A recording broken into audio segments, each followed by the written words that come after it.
నేను బతుకు తెరువు కోసమే హైదరాబాద్కి వచ్చిన. మా ఆయన ఒక ఆటో డ్రైవర్. ఇళ్ల పని కానుంచి ప్రతి కంపెనీలో పనిచేసిన సార్. నేను ప్రతి పని ఎక్కడ చేసినా కూడా వాళ్ళకి అవసరం ఉన్న అన్ని రోజులు ఉంచుకున్నారు, తర్వాత తీసేసిండ్రు.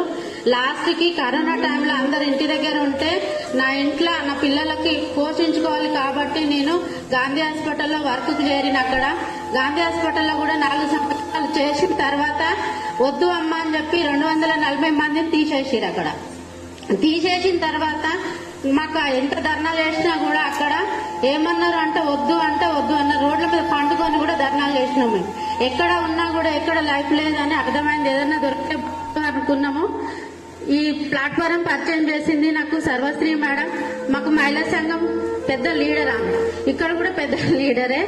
అయితే అక్కడ ఒక లీడరు ఆమె చెప్తే కూర్చున్నాము ఒక హోమ్ మీటింగ్ లా. అక్కడ కూర్చొని నాకేం అర్థం కాలేదు సార్. నేనైతే ఏం చదువుకోలేదు, చదువుకోకుండానే వాళ్ళు చెప్పే మాటలన్నీ వింటున్నా. మేడం కూడా నేను చేస్తానో చేయనో కూడా తెలియదు. అట్లా నేను మేడం మాటలు విని మేము మా అమ్మకి 4 ఆడపిల్లలం సార్. నేనే పెద్ద ఆమెను, కానీ అందరము మేనోళ్ళమే. మా నాన్న చనిపోయిండు, మా అమ్మని చూసుకునే వాళ్ళు ఎవరు లేరు.